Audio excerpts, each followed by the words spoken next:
Je suis frappé de voir que là, on est dans le début des préparations de l'élection présidentielle de 2022. Et l'on voit apparaître des noms ici ou là de gens qui se prétendent candidats, qui disent je vais être candidat, ça c'est l'acte 1. Et puis l'acte 2, ils vont réunir une boîte à idées.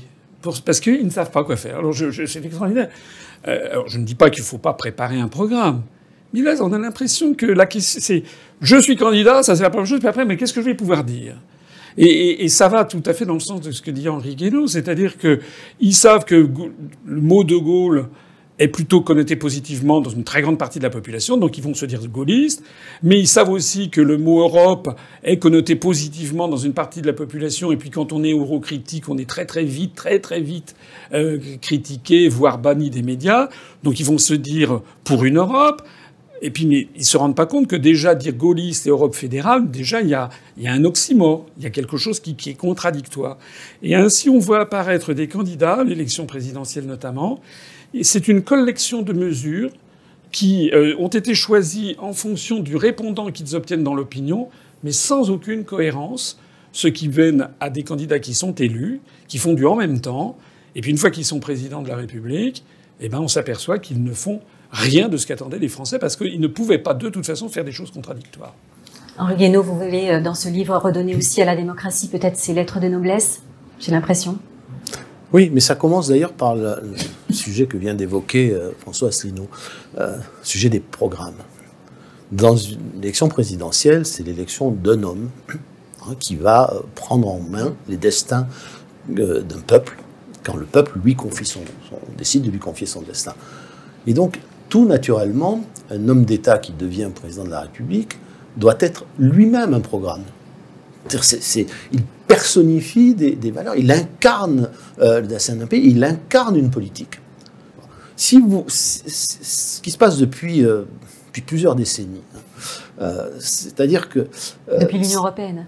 Non, je vais finir sur l'attitude, parce que c'est de l'attitude des uns et des autres que découle tout le reste. Voilà, si on a fait l'Europe telle qu'on l'a faite, la mondialisation telle qu'on l'a faite, la France telle qu'elle est aujourd'hui, avec le désespoir qu'elle suscite chez tous ceux qui aiment leur pays, c'est parce que des hommes l'ont choisi, parce qu'ils se sont comportés d'une certaine façon, parce qu'ils ont pensé d'une certaine manière. L'histoire, elle ne se fait pas toute seule. Elle se fait parce que des hommes la font, même s'ils ne savent pas toujours l'histoire qu'ils font. Mais c'est quand même des gens qui décident. À un moment donné, les choses ne se font pas toutes seules. Et cette tentation du programme de plus en plus épais, et des candidats qui avaient mis... Mitterrand avait un peu plus de 100 propositions, 110 propositions. Maintenant, on a couramment des candidats qui arrivent avec 1 millier de propositions. Enfin, ils ont réuni des groupes de travail. Mais pourquoi? Parce qu'en général, ils ne pensent rien. Donc, ne pensant rien, il leur faut du prêt-à-porter. Mais c'est une catastrophe. D'abord parce que tout le monde réclame des programmes maintenant, mais personne ne les lit. Et puis parce que un programme, ça ne peut être applicable que si les circonstances s'y prêtent.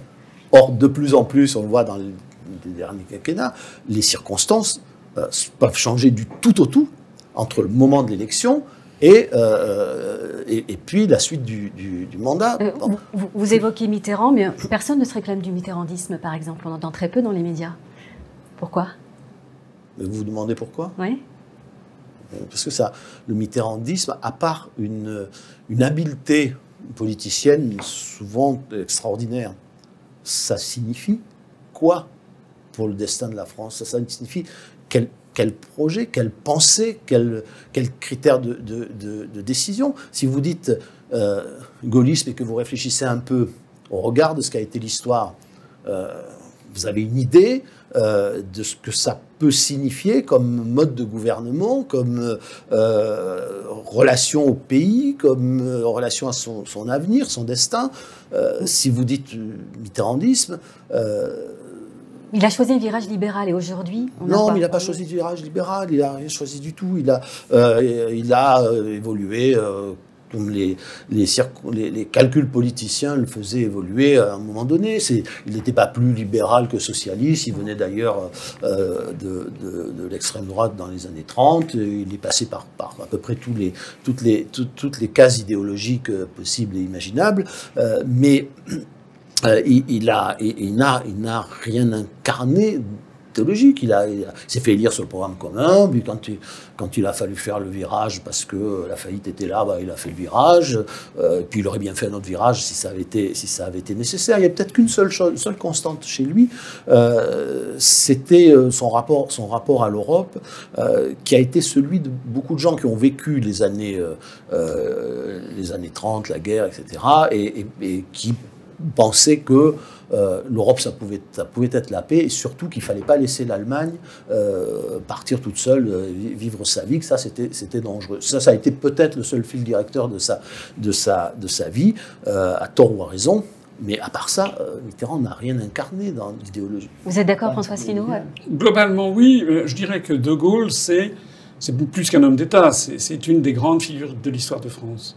Et on sent que si on peut résumer De Gaulle, c'est une croyance inébranlable dans la destinée de la France, dans l'existence de la France à travers les siècles, et dans l'impossibilité que le peuple français laisse tomber la France. Voilà. Même si la France apparaît, comme de nombreuses reprises dans notre histoire, au fond du trou, et la flamme de la résistance ne doit pas s'éteindre, elle ne s'éteindra pas. C'est une de ses phrases fétiches. Alors que Mitterrand, c'est comme disait De Gaulle, c'est une arsouille. De Mitterrand, c'est quand même quelqu'un qui fondamentalement, De Gaulle, il est pour la France, Mitterrand, il est pour Mitterrand. C'est-à-dire que Mitterrand, s'il faut être européen, il va être européen. S'il faut être pétainiste, il est pétainiste. Il a eu la Francisque numéro 2203 ou 2200, je sais plus combien, au mois de mai 42. Puis après, il bascule dans la résistance parce qu'il fait le calcul qu'en fait, c'est en train de mal tourner. Et à toutes les reprises, il aura comme ça surfé sur les événements. Alors, opportuniste. Il n'était pas sans talent. Il faut reconnaître que par rapport au président actuel, par exemple, Mitterrand avait quand même, voilà, il avait beaucoup plus d'érudition, de culture générale sur la France. Voilà, donc il en imposait. Il se trouve que moi, je l'ai accompagné quand j'étais dans un gouvernement de cohabitation. J'avais accompagné Mitterrand en Corée et au Kazakhstan. Lorsqu'il arrivait, voilà, c'était le roi de France. Il aimait la France. Voilà. Aussi. Et puis quand on le voyait, voilà, à l'étranger, il diffusait quand même une certaine autorité naturelle. Mais à part ça, je suis désolé. Moi, je n'oublierai jamais qu'il est quand même l'auteur, ou du moins il a couvert de son autorité le traité de Maastricht. Voilà. Et personnellement, je considère que le traité de Maastricht est le début du détricotage de la France et peut-être de la destruction de notre pays. On se souvient qu'Henri Guénaud, vous aviez dit non, évidemment, à Maastricht. Non seulement j'avais dit non, mais c'est ma première campagne politique. Ma vie n'ayant pas commencé avec le commissariat du plan. Oui. Voilà, mais première fois où vraiment je me suis mêlé du débat politique, même si c'était pas sur le devant de la scène. C'est au moment de Maastricht. C'est d'ailleurs été la plus belle campagne de ma vie. Alors d'abord parce que les campagnes référendaires sont plus belles que les autres puisqu'on ne demande rien pour soi. On ne demande pas des votes, on se bat pour une idée et pas pour soi-même. Voilà. On ne demande pas aux gens de vous faire confiance, mais on leur demande de trancher pour l'avenir de leur pays. Donc moi j'ai voté non à Maastricht, j'ai voté non à la Constitution européenne. Voilà, je considère que tout ça a été une voie funeste. Alors ça a commencé peut-être avant Maastricht, je pense que les renoncements, les lâchetés ont commencé avant. Et puis il y a eu l'acte unique, dont on nous avait dit aussi, mais enfin, tout ça n'aura aucune conséquence. Enfin, puis Maastricht, ça n'avait pas beaucoup de conséquences, à part de faire la paix, parce que si on ne votait pas pour Maastricht, on était pour la guerre. Et puis ensuite, la Constitution européenne, on connaît la suite de l'histoire. On va remonter quelques années, 1946. Le discours de Bayeux. De Gaulle donne sa vision de ce que doit être un chef d'État. Il va s'inspirer des thèses d'un homme politique dont on dit que c'est l'un des esprits les plus brillants de la fin de la Troisième République. C'est André Tardieu qui souhaitait l'équilibre des pouvoirs, un équilibre entre l'exécutif, le Parlement et le peuple. Alors, je voulais vous demander, est-ce que nos institutions sont adaptées à ce qu'on vit aujourd'hui, à la crise qu'on vit aujourd'hui ? Alors, bon, d'abord, l'influence de Tardieu, elle existe, et ça a été effectivement un homme politique très respectable, qui n'a d'ailleurs pas été beaucoup entendu de son temps. Mais les idées développées par le général de Gaulle étaient celles auxquelles il avait personnellement beaucoup réfléchi, et les institutions qu'il a données à la France sont celles auxquelles il avait réfléchi, et celles auxquelles des gens qui l'entouraient de très près, je pense à Michel Debré en particulier, ou à René Capitan, d'autres avaient beaucoup réfléchi aussi. Voilà, c'était tirer les leçons, il s'agissait de tirer les leçons de l'histoire de France depuis la fin du XIXe siècle, en tout cas depuis la naissance de la Troisième République jusqu'à la fin de la Quatrième République. L'idée était toute simple, c'était plus jamais ça. Hein, plus jamais la France qui ne peut pas être gouvernée et qui sombre de ne pas l'être, qui sombre dans des catastrophes dramatiques. Voilà, et la Ve République, ça a été, à mon sens, la meilleure synthèse jamais réalisée de toute l'histoire de France, alors bien avant la fin du XIXe siècle, puisque on l'appelle avec dédain ou ironie une monarchie républicaine. C'est une monarchie républicaine, mais ça fait précisément la synthèse entre l'histoire de France d'avant la Révolution, l'histoire de France d'après la Révolution et l'histoire moderne. C'est tirer un fil continu, ce qui est l'obsession du général de Gaulle, qui était d'ailleurs, avant lui, l'obsession de Napoléon, qui était l'obsession de tous ceux qui ont eu à prendre la France, ramasser la France en morceaux pour essayer de la reconstituer. Voilà. Vous savez, Napoléon, il disait je ne sais plus, de Jeanne d'Arc au comité de salut public, je prends toute l'histoire. Voilà, c'est assumer toute l'histoire de France, parce qu'on assume toute la France, et la traduire dans les institutions, ça a été l'un des grands apports donc, du général de Gaulle. Je pense qu'aujourd'hui, il y a un vent de folie souffle sur l'opinion éclairée de notre pays, consiste à dire, mais comprenez, c'est tellement vieux. Vous vous rendez compte, 58, 62 pour l'élection du président de la République au suffrage universel, mais la Constitution américaine, elle date de la fin du XVIIIe siècle. Alors certes, il y a eu des amendements, mais cette idée qu'il faut changer de Constitution tous les 20 ans, 30 ans, est une idée totalement absurde, et qui nous conduit d'ailleurs à la situation où nous sommes, parce que nous l'avons beaucoup abîmée dans les décennies récentes. François Asselineau. Extrêmement d'accord avec tout ce que vient de dire Henri Guénaud. Il y a dans les dirigeants français, dans ces prétendues élites actuelles, notamment dans le monde politique, mais aussi médiatique, fondamentalement deux erreurs. D'abord, une ignorance très grande de l'histoire de France. Et deuxièmement, une autre erreur qui est que l'herbe est toujours plus verte à côté et qu'il faut s'inspirer de tel ou tel modèle. Bon, alors actuellement, par exemple, on n'y a lieu que pour la décentralisation, acte 2, acte 3, acte 4. On est en train d'hétérogénéiser le pays de façon délibérée, avec des situations qui deviennent désormais... Il y a même des droits à l'expérimentation. Mais ce qu'il faut comprendre, c'est que, et ça remonte à loin, ça remonte quasiment aux Gaulois, le peuple français est un peuple qui a une soif d'égalité.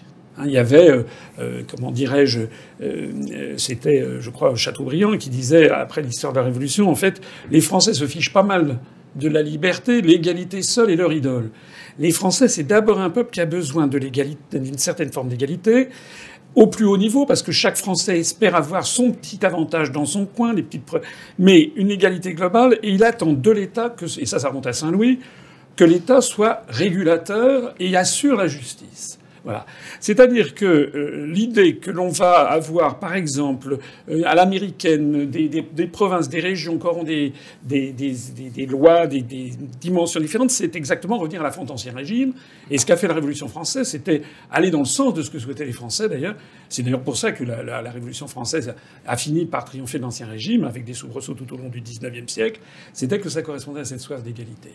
Et je trouve qu'il y a actuellement une grande ignorance dans la part de nos élites, de croire qu'il va falloir imiter, par exemple, l'Allemagne avec ses Länder, mais qu'elle n'a pas du tout la même histoire, ou l'Italie, ou les États-Unis.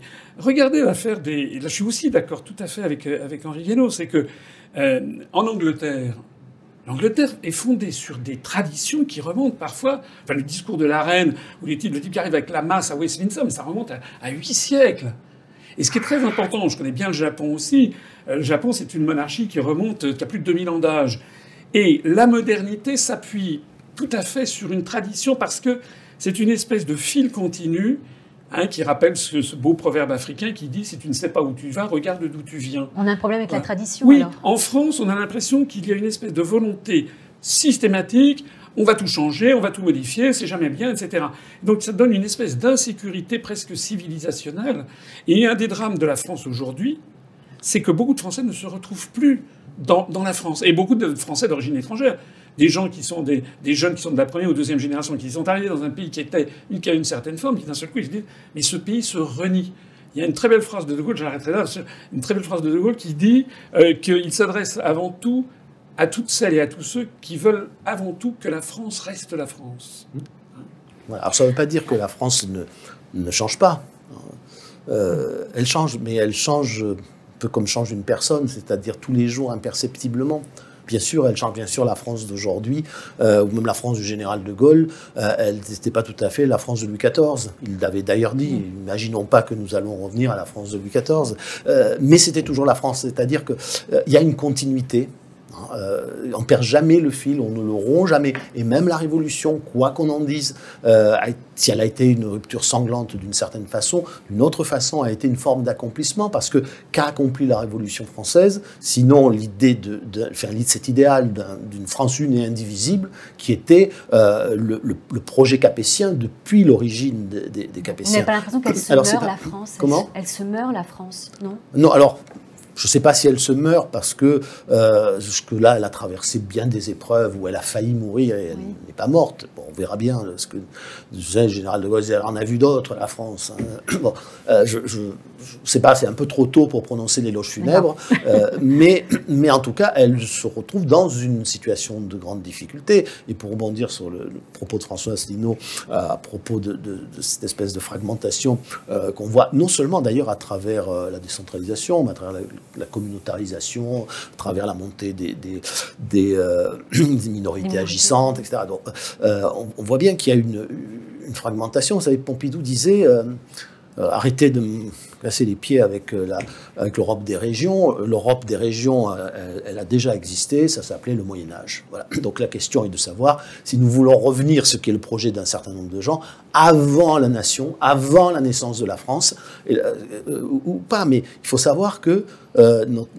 notre pays, il est fait de fragments extrêmement divers depuis le début, c'est-à-dire des multitudes à la fois de tribus gauloises et non gauloises, qui petit à petit forment un seul peuple, mais un peuple qui est toujours fragile. Pourquoi est-il obsédé par l'égalité?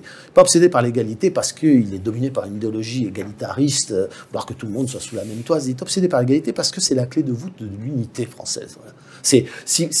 Il faut que chacun de ces morceaux soit à peu près le sentiment d'être à égalité avec les autres pour maintenir l'unité de la France. Pourquoi l'État a fait la France et pourquoi il l'a fait dans l'incarnation du pouvoir royal?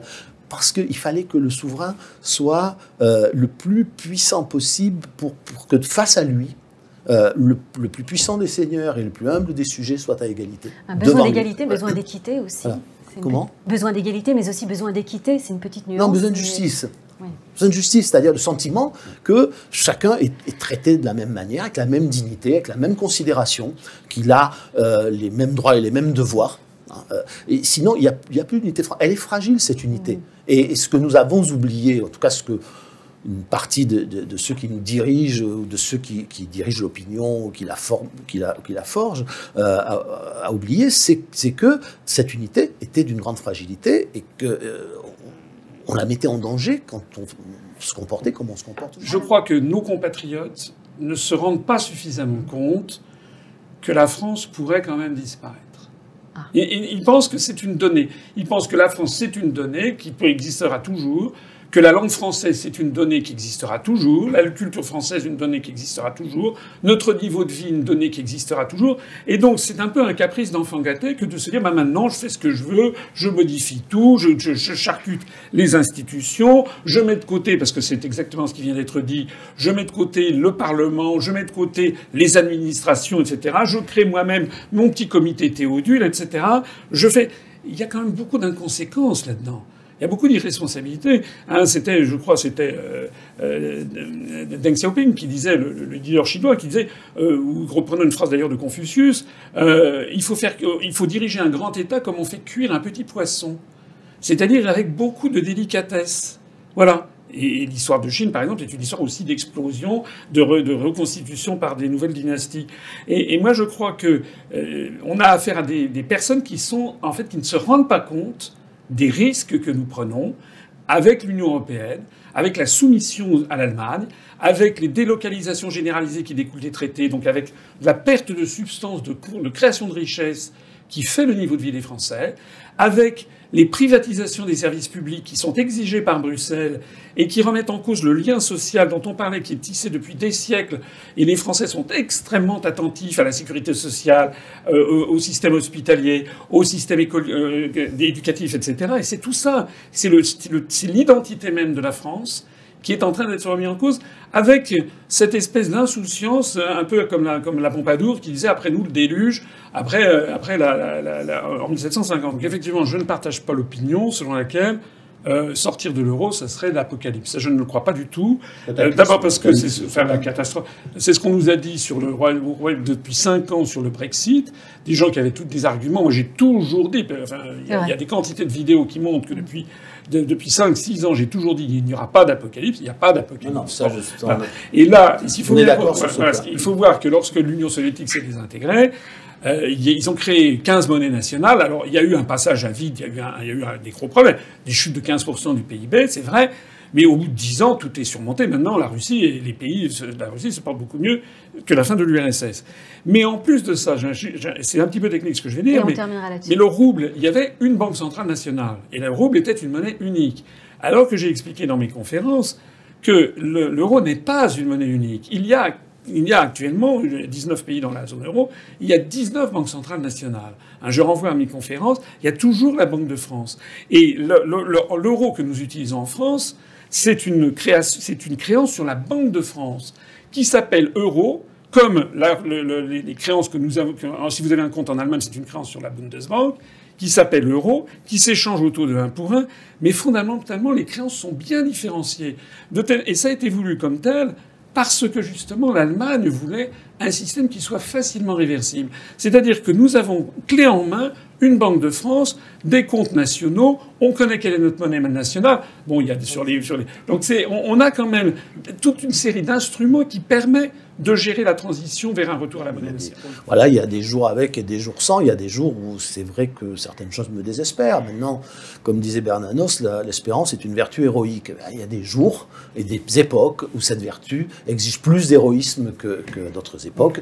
Je pense que c'est le cas, en tout cas pour moi. Eh bien, François Asselineau, je sais que vous gardez la foi et vous continuez à nous proposer des vidéos très régulièrement sur vos sites et vos réseaux sociaux. Oui, et puis aussi travailler à essayer de rapprocher des points de vue, notamment... Comme on le fait ici. Comme on le fait ici, notamment dans la perspective de 2022.